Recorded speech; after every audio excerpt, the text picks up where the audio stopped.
Summer holidays வந்தாச்சு நம்ம GT Holidays வந்தாச்சு. GT Holidays, South India's #1 travel brand. மார்க்கெட்லயே கம்மி சேதாரத்துல இன்னும் 1% தள்ளுபடி கொடுப்போம். ஓகே, வைரநக கேரட்டுக்கு 5000 தள்ளுபடி கொடுப்போம். தள்ளுபடி திருவிழா. குறைந்த விலை நிறைந்த தரம், தங்கள் தேவைகள் அனைத்தும் ஒரே இடத்தில். ஜெயச்சந்திரன். இந்த கடை நாங்க 5 வருஷமா ரன் பண்ணிட்டு இருக்கோம். ஃபுல் அண்ட் ஃபுல் எங்கட இலங்கை உணவுகள் தான்.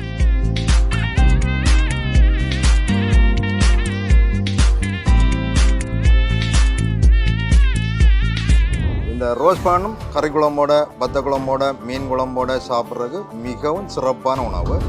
வியக்கத்தக்க விஷயம் அப்படின்னா நான் என்ன அர்ப்பணித்தேன் இந்த தொழிலுக்காக. எப்படியாவது தொழில் செய்யவே ஆகணும், வாழ்ந்தே ஆகணுன்ற முடிவுக்கு வந்தேன். இரவு பகலாக பாடுபட்டேன். கிட்டத்தட்ட ஒரு நாளைக்கு 22 மணித்தேலம் வேலை செய்தேன்.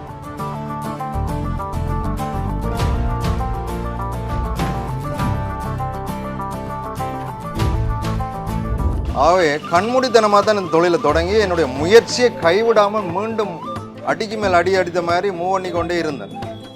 அது அபரிவிதமான வளர்ச்சியை எனக்கு கொடுத்தது. எனக்கு அந்த கோயம்பேடு மார்க்கெட்டுன்றதும் ஒரு பெரிய சவாலான இடமாக இருந்தது. கோயம்பேடு மார்க்கெட் என்ன நிறைய வளர்த்து இந்த இடம்னு தான் நான் சொல்லுவேன். கோயம்பேடு மார்க்கெட்டுக்கு நான் நன்றி சொல்லுவேன்.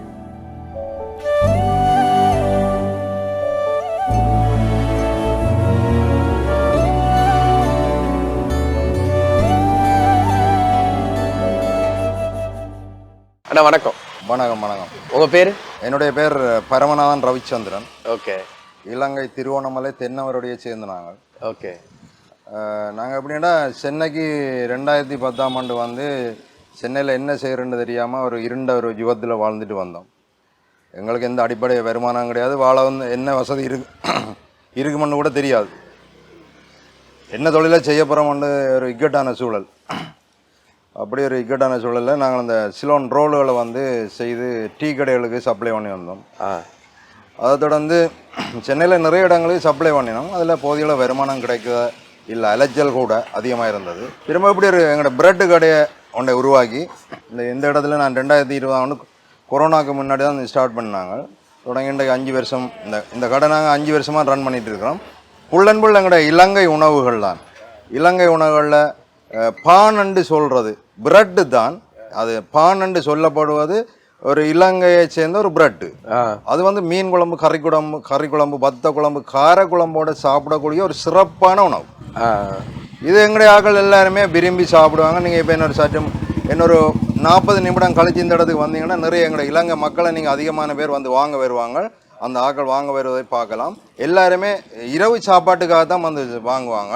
அவங்கள அங்கே எப்படி என்ன சம்பல் செய்து வச்சுருப்பாங்க, அல்லது பருப்பு கறி செய்து வச்சுருப்பாங்க, அல்லது கறி குழம்பு மீன் குழம்பு செய்து வச்சுட்டு எங்களோட கடைக்கு அந்த பிரெட் வாங்குறதுக்காக வருவாங்க. அது எவ்வளோ நல்ல பத்துமா ஒரு ஆளுக்கு? ஒரு ஆள் சாப்பிடலாம். இதை பொறுத்தவரையில் தம்பி இங்கே பாருங்க, இது மசாலா பன். நீங்கள் இங்கே சென்னையில் கிடைக்காது, எங்கள்கிட்ட மட்டும்தான் கிடைக்கும். இந்த மசாலா பன்னில் மீன் பன், கறி பன், எல்லா வகையான பண்ணும் இதில் நாங்கள் செய்கிறோம். எங்கள்கிட்ட மட்டும்தான் இது கிடைக்குது. இதில் என்ன விஷயம்னா எல்லாம் சூடாக கொடுக்குறோம், இயற்கையாக கொடுக்குறோம். நிறைய பேர் தெரியாது, தெரிஞ்ச மக்கள் தேடி சாப்பிட்டுட்டு இருக்கிறாங்க. இது இதில் 2 வகையான பான் இருக்குது. இது ரோஸ் பான்னு சொல்கிறது. இந்த ரோஸ் பானும் கறி குழம்போட பத்த குழம்போட மீன் குழம்போட சாப்பிட்றதுக்கு மிகவும் சிறப்பான உணவு. என்னை பொறுத்தவரை நான் நினைக்கிறேன் இங்கே உள்ள மக்களுக்கு இந்த உணவு இந்த பழக்கம் தெரியாது. என்னென்னு கேட்கணும். ஆனால் எங்களுடைய ஆக்களுக்கு எல்லாருக்குமே 100% ஆக்களுக்கு இந்த உணவு தெரியும். இப்போ ஒரு சிலர் பழகிட்டு இருக்கணும் இங்கே உள்ள மக்கள். ஆனால் இதை சாப்பிட்டா நல்ல சுவையாக இருக்குமென்று என்னுடைய கருத்து. சரி, ஓகே. இதில் 2 வகையான பான் இருக்குது. அச்சுப்பான், ரோஸ் பான். இதை சொல்கிறது ரோஸ் பான் உண்டு. அடுத்தது இப்போ எங்கள்கிட்ட கொம்பு வன் ரெடி ஆகிட்டு இருக்கு. கொம்பு வன் அதை ஸ்வீட் பண்ணி இப்போ அடுப்பில் இருக்குது. ஓகே. அதை விட பார்த்தீங்கன்னா சங்கிலி வன், நீள ரவுண்டு வன். அதை விட வேறு என்ன, சீனி ஜம்பல் வண்ணு, பல வகையான வண்ணுகள் இருக்குது. ஒரே நாளையில் எல்லாரும் சாப்பிட்டு பார்க்க முடியாது, பல வகையான உணவுகள் இருக்குது. இப்போ இவ்வளோ விஷயங்கள் சொல்கிறீங்க. 2010 அப்படின்னு அந்த ரீவைண்ட் பட்டனை அமைச்சு பார்க்கும் போது இங்கே வந்தோன்னே யார் உங்களுக்கு ரொம்ப சப்போர்ட் பண்ணது? என்ன பொறுத்தளவுமே யாரும் சப்போர்ட் பண்ண இல்லை. நான் ஒரு தன்னிச்சையான என்னுடைய கடினமான முயற்சியெலாம் இதை நான் உருவாக்கினான்னு எனக்கு யாருமே சப்போர்ட் பண்ணது. ஓகே. இப்போ ஏன்னா ஒரு தொழில் ஆரம்பிக்கணும் அப்படின்னா மக்களோட ஒரு சப்போர்ட் வேணும், அதுக்கு முதலீடு வேணும், இந்த விஷயங்கள்லாம் இருக்குல்ல. இல்லை, இது எப்படி கடந்து வந்தீங்க அதை சொல்லுங்க. இதை எப்படின்னு சொன்னால் இது வியக்கத்தக்க விஷயம். எப்படின்னா நான் என்ன அர்ப்பணித்தேன் இந்த தொழிலுக்காக. எப்படியாவது தொழில் செய்யவே ஆகணும், வாழ்ந்தே ஆகணுன்ற முடிவுக்கு வந்தேன். இரவு பகலாக பாடுபட்டேன். கிட்டத்தட்ட ஒரு நாளைக்கு 22 மணித்தேலம் வேலை செய்தேன். அப்படி நான் என்ன மறந்து தான் இந்த லைஃபுக்குள்ளே வந்தேன். அப்படி ஒரு அர்ப்பணமான ஒரு முயற்சி எடுத்தபடியே தான் நான் இந்த தொழிலை நடத்த முடிஞ்சது. இன்னொரு கடன் வாங்காமல் வாழ முடிந்தது. எனக்கு யாரும் சப்போர்ட் பண்ணாமல் நானே உழைச்சி நானே உருவாக்கிக்குவேன். இப்போ அங்கே எப்படி இருந்தீங்க, இங்கே வந்து இவ்வளோ விஷயங்கள் சொல்லுங்க, 22 மணி நேரம் உழைச்சீங்க. உங்கள் ஊரில் எப்படி இருந்தீங்க? எங்களோட ஊரில் எப்படி இருந்தீங்கன்னா, ஒரு வாழ்க்கை நமக்கு ஒரு திருப்பு முனை கொடுக்கும்ல. எப்படின்னா எங்களோட ஊரில் நாங்கள் ஒரு சிறந்த முயற்சியாளராக இருந்தோம். அந்த முயற்சியாளராக இருந்தபடியால் எங்களுக்கு இங்கே வாழலாமன்ற ஒரு ஐடியானா கிடைச்சி. ஓகே, இப்போ இந்த சென்னையை பொறுத்த வரைக்கும் உங்களுக்கு என்னென்ன விஷயத்த சொல்லி கொடுத்துச்சு இந்த சென்னையை பொறுத்தவரையில் நிறைய சவால்களை எதிர்கொண்டோம். அங்கே எங்களோட ஊரை பொறுத்தவரை எல்லாமே தெரிஞ்சாக்கள், பழகினாக்கள், இங்கே தெரியாதாக்கள். அப்போ வித்தியாசமான மக்களுக்குள்ளே நான் மூவ் பண்ண வேண்டி இருந்தது. எனக்கு அந்த கோயம்பேடு மார்க்கெட்டுன்றதும் ஒரு பெரிய சவாலான இடமாக இருந்தது. கோயம்பேடு மார்க்கெட் என்ன நிறைய வளர்த்து இருந்த இடம்னு தான் நான் சொல்லுவேன். கோயம்பேடு மார்க்கெட்டுக்கு நான் நன்றி சொல்லுவேன். ஓகே, என்ன மாதிரியான ஆட்கள் உங்கள்கிட்ட கொண்டு வந்து சேர்த்தது? ஏன்னா நீங்கள் ஒரு முயற்சியை நோக்கி போயிட்டு இருந்தீங்க, ஒரு வேற ஊர். ஏன்னா இங்கே பேசுகிற தமிழ் வேற, அங்கே பேசுகிற தமிழ் வேற. ஒரு தூய்மையான ஒரு தமிழாக இருக்கும். இங்கே ஆரம்பத்தில் இவங்க கூட கம்யூனிகேட் பண்ணும் போதாக இருக்கட்டும், மற்ற விஷயங்கள். என்ன பதில் இந்த சில ஆக்களை எனக்கு சப்போர்ட் பண்ணினாங்க. எப்படின்னா இலங்கை தமிழன்னா அவங்க விரும்பினாங்க சில ஆக்கள். அப்படியே நிறைய பேர் எனக்கு உதவி செய்தாங்க. அதாவது விருப்பத்துடன் என்னை ஏற்றுக்கொண்ட சமுதாயத்தை நான் நிறைய பேரை பார்த்தேன்.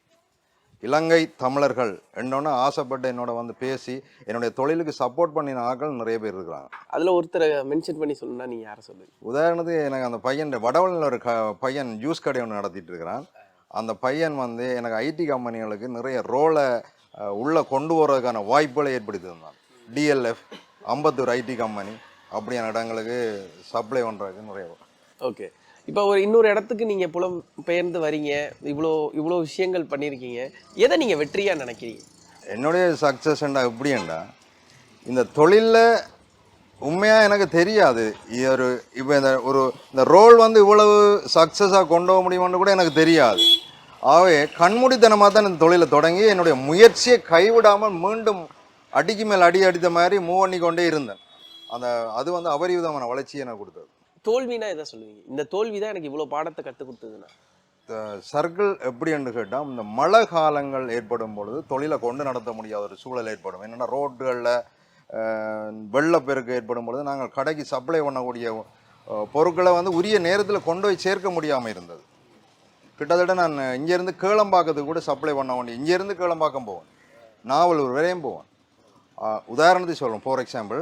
அப்போ அந்த நேரங்களில் மழை வெள்ளங்கள் ஏற்படும் போது உரிய நேரங்களில் அந்த பொருளை கொண்டா முடியாதால் அதில் தேக்கம் ஏற்பட்டு நாங்கள் அடி வாங்கியிருக்கிறோம். இப்போ இவ்வளோ பிரச்சனைக்கு நடுவில் திரும்ப ஏன் ஊருக்கு போகணும்னு நினைக்கிறேன்?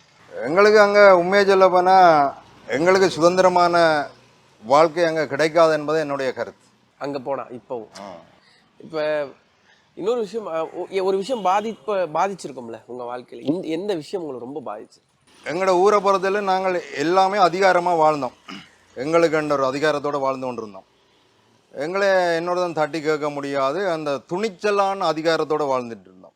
தற்போது இலங்கையை பொறுத்தவரையில் எவராயிருந்தாலும் சரி, எங்களோட தமிழரை பொறுத்தவரை துணிச்சலான ஒரு அதிகாரத்தோட வாழ்றதுக்கு யாருக்குமே தகுதி. இப்போ எங்கே போனாலுமே ஒரு வெற்றி காண்றாங்கல்ல இலங்கை தமிழர்கள். புரியல? உலகத்தில் எங்கே போனாலுமே, இப்போ நீங்கள் இங்கே இருக்கீங்க, ஒரு வெற்றியை நீங்கள் சுவைச்சிருப்பீங்க. உலகத்தில் எங்கே போனாலுமே அவங்களால சக்ஸஸாக இருக்கிறதுக்கான காரணம் என்ன? நிறைய சவால்களை எதிர்கொண்டோம். உதாரணத்துக்கு ஃபார் எக்ஸாம்பிள் சொல்கிறேன் நான் உங்களுக்கு. என்னுடைய வாழ்க்கையில் நாங்கள் அங்கே இடம்பெறும் பொழுது கிட்டத்தட்ட தண்ணி சாப்பாடு இல்லாமல் ஒரு 20 கிலோமீட்டர் நடக்க வேண்டிய சூழல் ஏற்படும். 20 கிலோமீட்டருக்கு மேலே சாப்பாடு தண்ணியும் இருக்காது போகிற பாதைகளில். அப்போ அந்த சவால்களை எல்லாம் எதிர்கொண்ட பக்குவங்கள் எங்கள்கிட்ட இருந்தது. அதனால இங்கே வாழ்வோம் என்பது எங்களுக்கு தெளிவான முடிவாக இருந்தது. உலகத் தமிழர்களுக்கு நீங்கள் சொல்ல நினைக்கிற விஷயம் என்ன? உலகத் தமிழர்கள் சொல்ல வேண்டிய ஒரு முக்கியமான விடயம், நான் உழைச்சி வாழ்ந்தேன், உண்மையாக வாழ்ந்தேன், நேர்மையாக வாழுங்கோ, உழைத்து வாழுங்கோ, யாரையும் தட்டி சுத்தாதேங்கோ, இன்னொரு உழைப்புக்கு மண் போடாதேங்கோ, நல்லா வாழுங்கோ. அதே நேரம் இன்னொருத்தனுக்கு சும்மா காசு கொடுக்காதேங்கோ. ஒரு தினம் உழைக்க வைக்கிறதுக்கு வழி தேடுங்க தவிர 10,000 ரூபாய் தூக்கி கையில் கொடுக்காதேங்கோ. தயவு செய்து நான் அதைத்தான் எல்லார்ட்டையும் கேட்டுக்கொள்கிறேன். எல்லாரும் உழைத்து வாழுங்கோ. உதவி செய்கிற போர்வையில் ஒருத்தன் ஏமாத்தாதேங்கோ. உழைத்து வாழ்வதற்கான வழியை மட்டும் தேடி கொடுங்க. இதைத்தான் நான் சொல்லுவேன். நன்றி. நன்றி.